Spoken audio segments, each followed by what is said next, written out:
bonne journée. Le film commence avec une femme nommée Rumi, qui occupe le poste de directrice générale dans une grande entreprise de robots. Et Rumi est considérée comme la personnalité la plus forte de toute l'entreprise, car elle ne plaisante jamais en matière de travail, et cela fait d'elle toujours un exemple et un modèle pour chaque employé de l'entreprise, ainsi que pour quiconque aspire à devenir comme elle un jour. Rumi est mariée à un metteur en scène nommé Jacob, et ils ont 2 filles. L'aînée s'appelle Isabelle et est très jeune, et la cadette s'appelle Nora. Rumi semble heureuse dans sa vie conjugale avec son mari et ses filles, et les 2 conjoints font toujours tout leur possible pour rendre leurs filles heureuses, mais Rumi souffre intérieurement d'un conflit psychologique car elle n'est pas satisfaite de sa relation avec son mari, et cela la rend souvent distraite et peu concentrée par moments. Un jour, alors que Rumi se rendait à son travail, elle s'arrêta soudainement lorsqu'elle vit un chien attaquer une personne avec férocité. Puis le chien se précipita vers elle rapidement, et il ne fallut que quelques instants avant qu'elle n'entende quelqu'un appeler le chien et lui ordonner de revenir.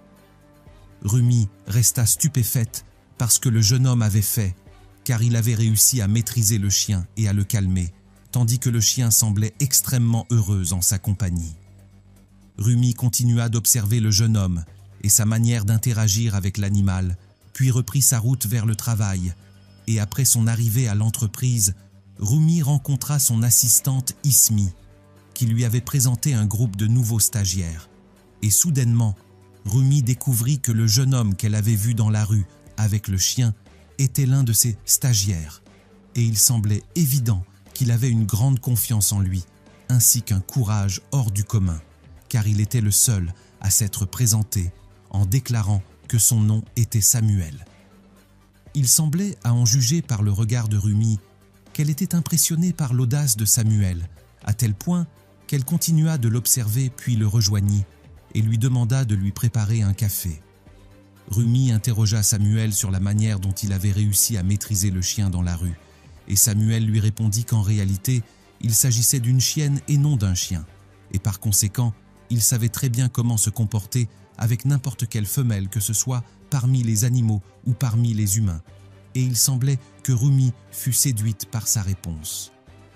Ce soir-là, Rumi se trouvait dans la chambre avec son mari Jacob, qui tentait de s'approcher d'elle, mais Rumi se couvrit sous la couverture, ce qui surprit Jacob par son comportement, et augmenta son étonnement lorsque Rumi lui demanda un type de relation différent, mais il refusa car il ne souhaitait pas donner l'impression qu'il la contrôlait comme si elle était sa servante et non son épouse, car ce comportement lui faisait croire qu'il était une personne méchante, mais Rumi se fâcha de sa réaction et resta silencieuse.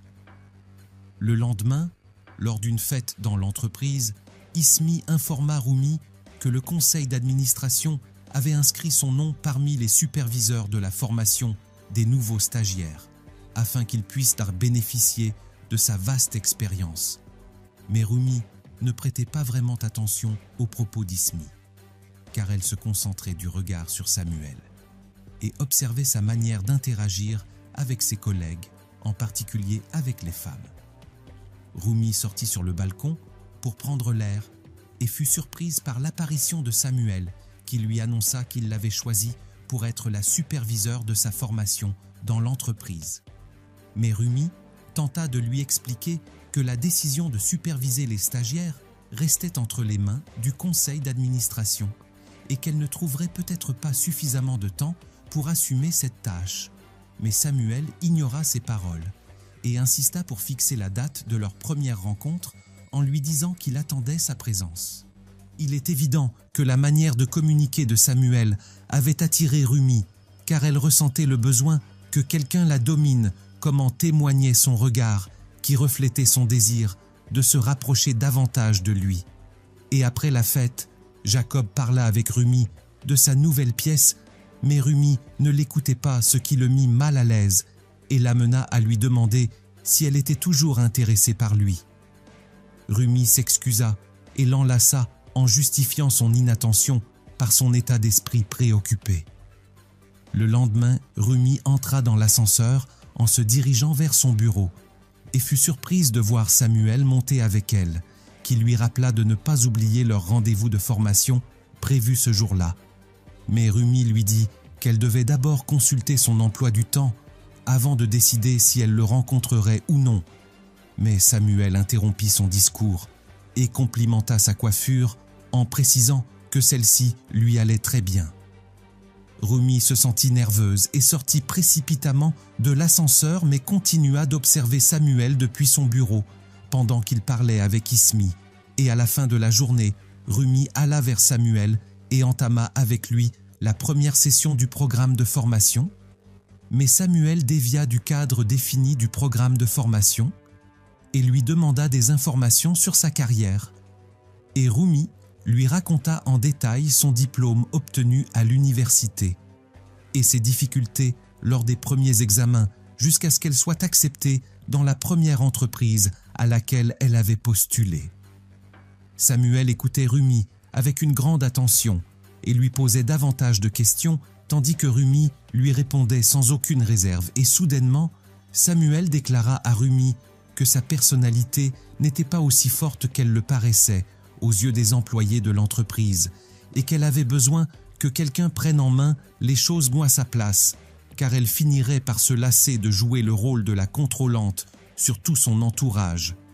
Rumi fut choqué et profondément touché par la sincérité de ses paroles qui exprimaient véritablement sa réalité. Samuel s'excusa auprès de Rumi, qui décida de mettre fin à l'entretien, mais Samuel la retint à la porte et s'approcha d'elle avec audace. Rumi ne l'en empêcha pas, mais réagit avec lui avant de reprendre ses esprits et de le laisser partir immédiatement.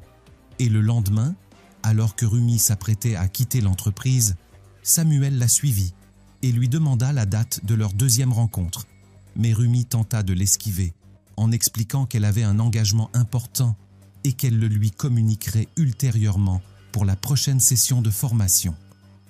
Samuel ignora les paroles de Rumi, en affirmant qu'elle ne déciderait pas seule de ce qui se passerait, car ils devaient pas se rencontrer une fois par semaine, selon le programme de formation, et il ne lui permettrait pas de se retirer ou de modifier les horaires. Et il semblait que Rumi acquiesçait ostensiblement, afin de ne pas attirer l'attention, puis elle partit en se sentant très perturbée.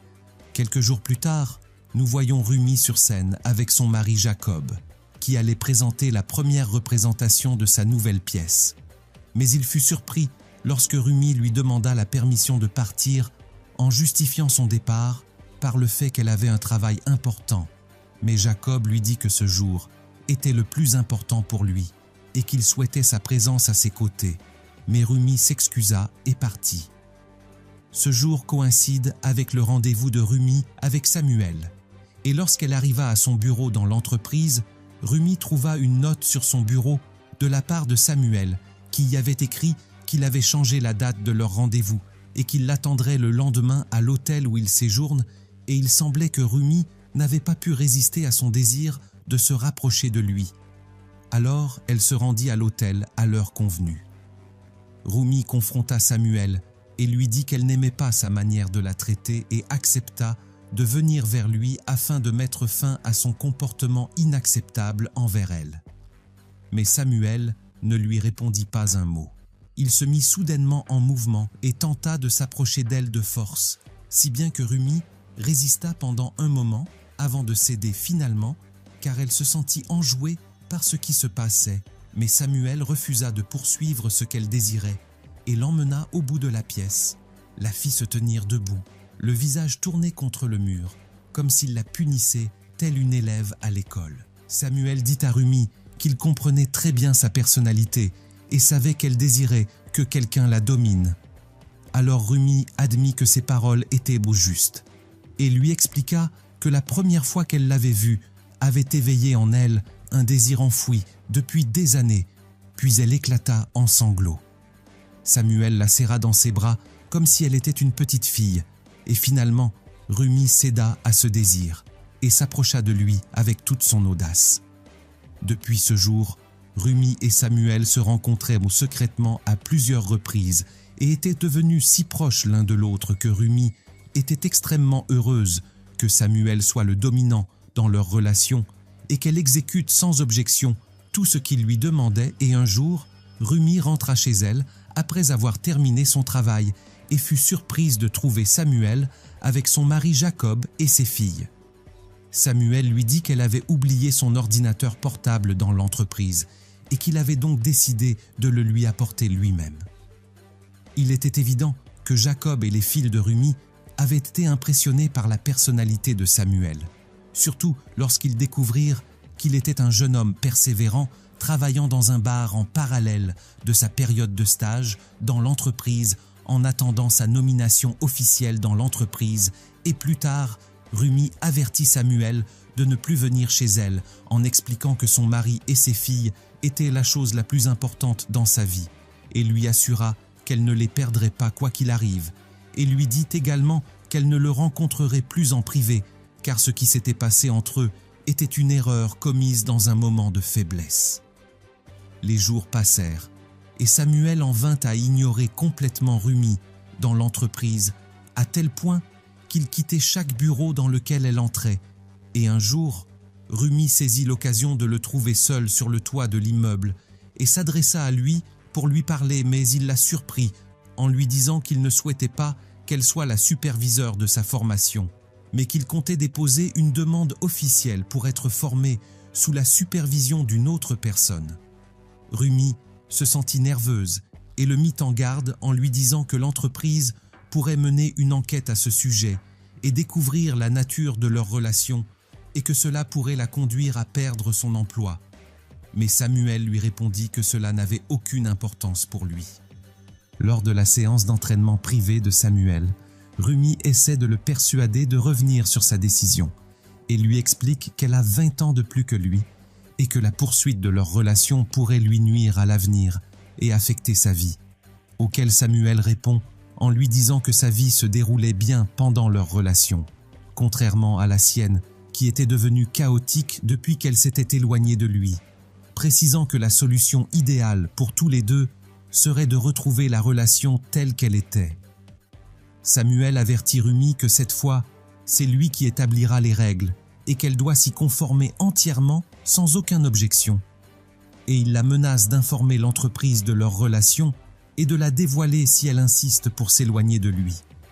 Et Rumi se rend alors compte de l'ampleur de l'erreur qu'elle a commise lorsqu'elle s'est autorisée à s'engager dans une relation folle avec Samuel, car elle est désormais exposée à tout moment à perdre son emploi et sa famille, et ne trouve aucune autre solution que d'accepter ses conditions et de continuer avec lui. Le jour de l'anniversaire de sa fille, Rumi est choquée lorsqu'elle découvre que Samuel est venu à la fête, accompagné d'Ismi, puis se fâche contre Samuel, parce que personne ne l'avait invité, et l'intensité de la dispute entre eux s'accentue, jusqu'à ce que Rumi jette le verre sur le sol et le brise. Ismi vient immédiatement et lui demande si elle va bien, et Rumi répond que la tasse est tombée d'elle par erreur seulement. Le jour suivant, Rumi est surprise de constater qu'Ismi est venue lui rendre visite à la maison pour lui annoncer qu'elle était au courant de sa relation avec Samuel. Rumi se sent extrêmement perturbée et ne parvient pas à répondre. Alors Ismi poursuit la conversation en précisant que Rumi doit mettre fin à sa relation avec Samuel dès que possible pour préserver son image distinguée et sa directrice exemplaire à laquelle elle et d'autres ont toujours aspiré à ressembler. Rumi sombre dans un grand désespoir et se rend compte qu'elle ne sait pas comment agir. Alors elle décide d'affronter la situation avec courage et d'avouer à son mari Jacob tout ce qui s'est passé, quelles que soient les conséquences.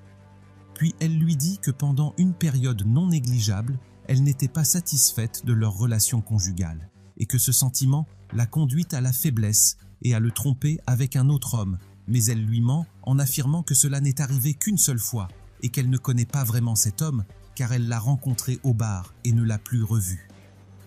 Jacob se met très en colère et avertit Rumi que l'infidélité n'a aucune justification et qu'elle aurait dû demander le divorce et s'éloigner de lui calmement.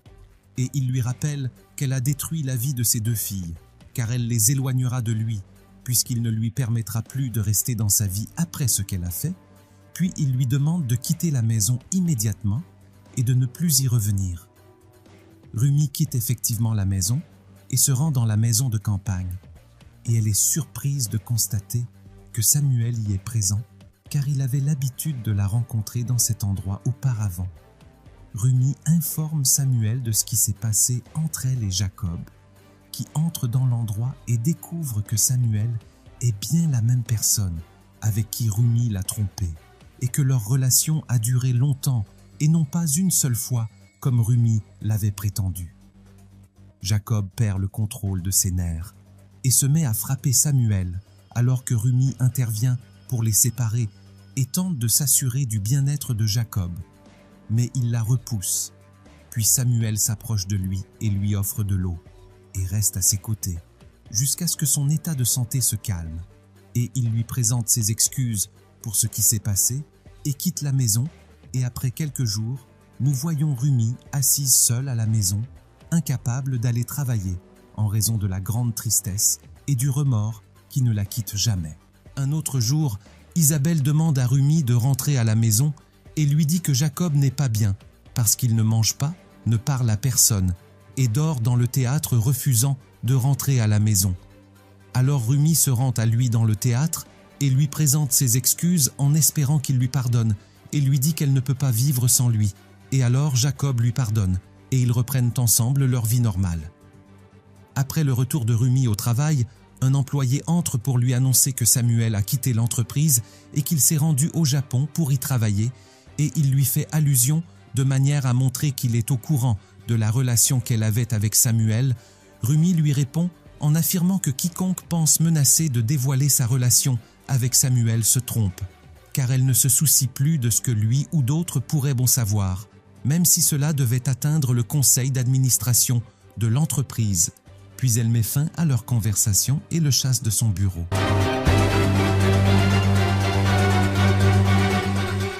Si vous avez aimé cette vidéo, n'hésitez pas à vous abonner sur notre chaîne et de liker la vidéo. On se dit à bientôt pour des aventures plus alléchantes et intéressantes. À bientôt.